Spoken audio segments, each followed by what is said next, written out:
Hello guys, welcome to my first blog. आज चाहिँ जङ्गलमा गएर मस्त एक्लो अनुभव कस्तो हुन्छ त्यो चाहिँ लिन गइरहेको छु गाइज। हजुरहरूलाई कस्तो लाग्छ लाइक कमेन्ट अनि सेयर गर्न नभुल्नु होला गाइज है। ती भाइहरू पनि सबै गइसक्यो होइन, पहिलादेखि नै थियो एउटा जाने, सामानहरू पनि प्याक भइसकेको छ। अब म जान्छु होला अब एकछिनमा।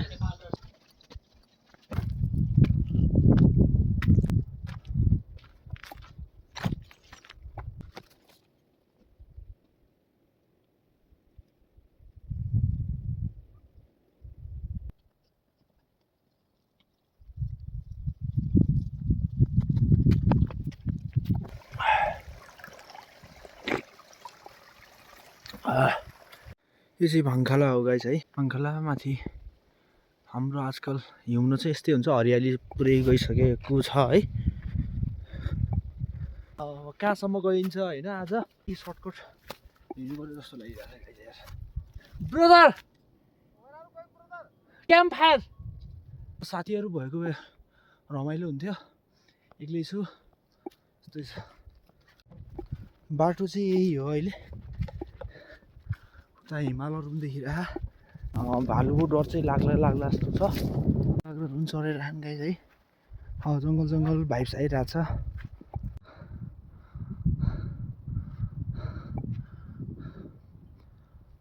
अहिले लगभग घरबाट 15-20 मिनट हिँडेपछि एउटा पानी ट्याङ्की भेटेको छ। त्यहाँबाट चाहिँ म पानी लगेर जान्छु। यही हो गाइस पानीको ट्याङ्की होइन। पानीहरू त रहेछ यहाँ टन्न। पानी त ट्याङ्की त पुरै खाली रहेछ, थोरै पानी जम्मा भएर। अनि अर्को ट्याङ्की उता त्यहाँ पनि रहेछ गाइस है। अनि यहाँबाट गरेर त्यो ठुलो ट्याङ्कीमा हाल्न कि तल त्यो ठुलो ट्याङ्की बनाएको रहेछ। अनि त्यहाँबाट नि आफ्नो घरमा लैजानको लागि रहेछ गाइस।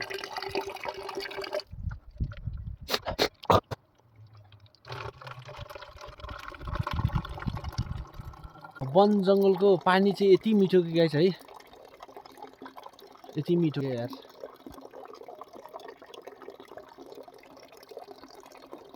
नाउलाको पानी भन्छ होइन, जङ्गलको पानीलाई नाउलो भन्छ।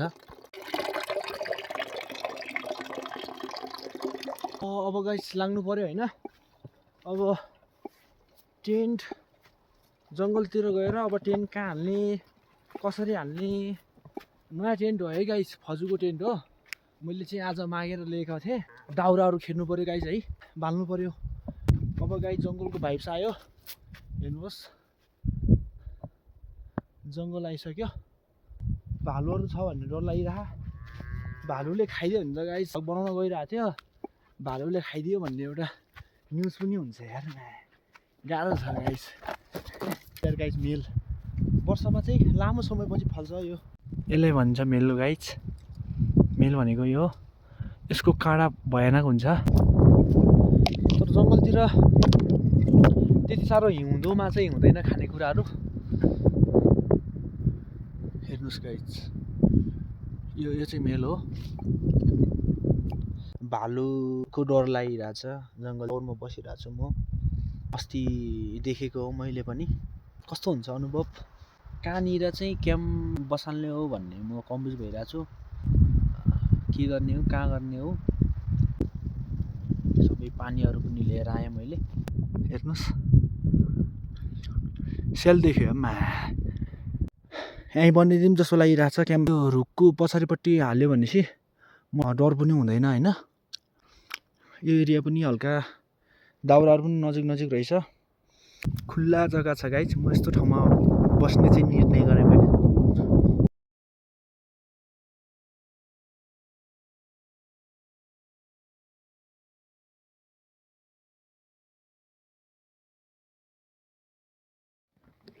म चाहिँ अहिले सामान खोइरहेको छु गाइस है। अब टेन्ट चाहिँ हाल्नु पर्यो। यो चाहिँ खुट्टा,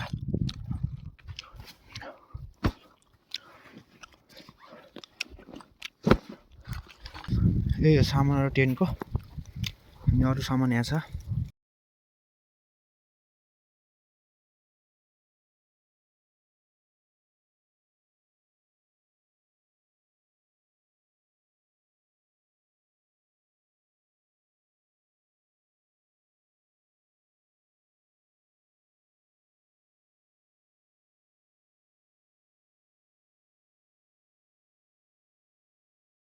फाइनली गाइज बनिसक्यो मेरो टेन्ट आजको।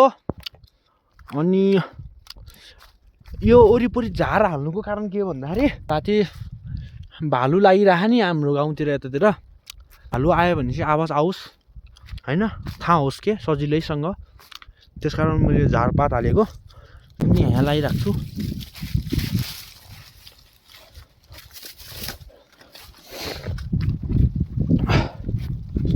फाइनली गाइज भित्रको लुक्स यही हो, चाहिँ टेन्ट भित्र हो गाइज।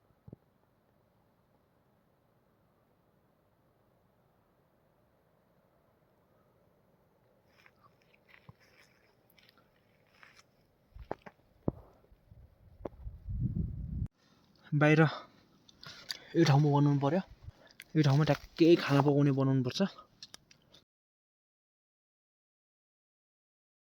फाइनली गाइज यही बनाउनु खोजेँ हौ। अब आगो बाल्नुपर्छ यसमा गाइज। त्यस कारणले घोरीको गाईको गु यो सुकेर चाहिँ यसले बाल्न खोजिरहेको छु। दाउरा पनि पुरै यो सुक्यो होला भन्ने भइरहेको थियो, तर पुरै यो आलु दाउरो रहेछ गाइज है। यो टुपा टुपा सुक्या रहेछ। दाउराको जुगाड गर्न जानुपर्ने भयो।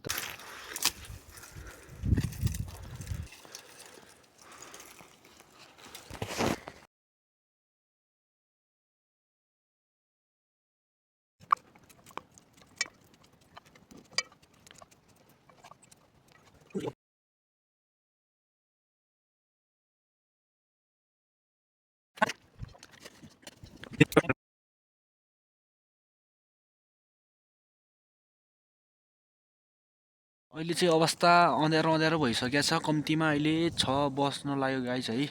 मेरो खाना गाइज आजको हेर्नुहोस्, हेर्नुहोस् गाइज मेरो खाना। आगो चाहिँ बल्यो गाइज है, हेर्नुहोस्। मेरो क्याम्प चाहिँ त्यही हो मेरो रातिको दृश्य। अहिले पुरै आगो यो पुरै यो बालिदिने विचार हावा लागिरहेन।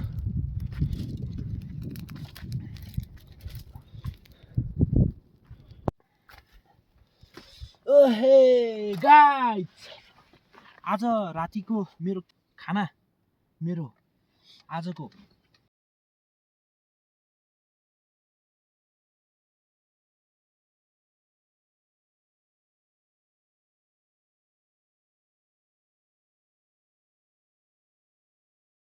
मेलको रुखको तलीपट्टि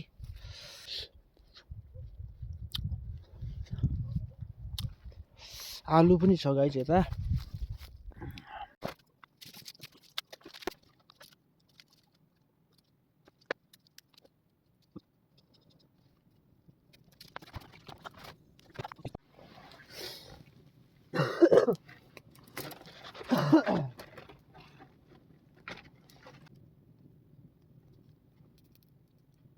ल अब सुतियो उताबाट चाहिँ आउला आउला जस्तो छ। त्यहाँबाट ठुलो कानो रहेछ, त्यहाँबाट आयो भने त सिधै मुखमा हाले जस्तो छ गाइज है। अब राति कस्तो के आवाज आउँछ सब सुनाउँछु।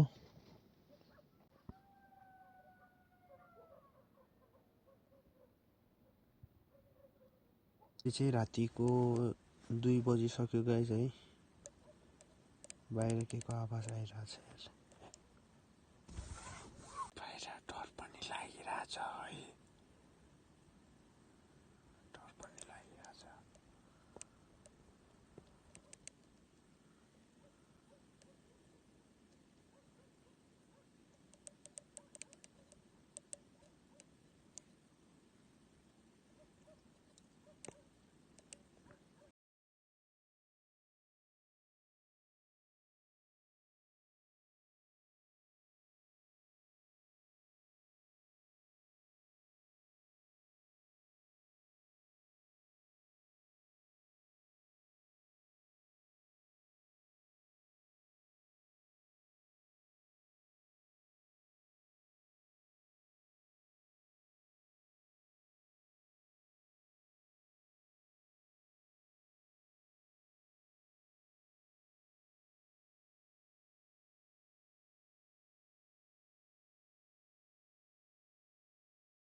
यस्तै भयो रमाइलो रमाइलो भनौँ न अनुभव पनि लियो।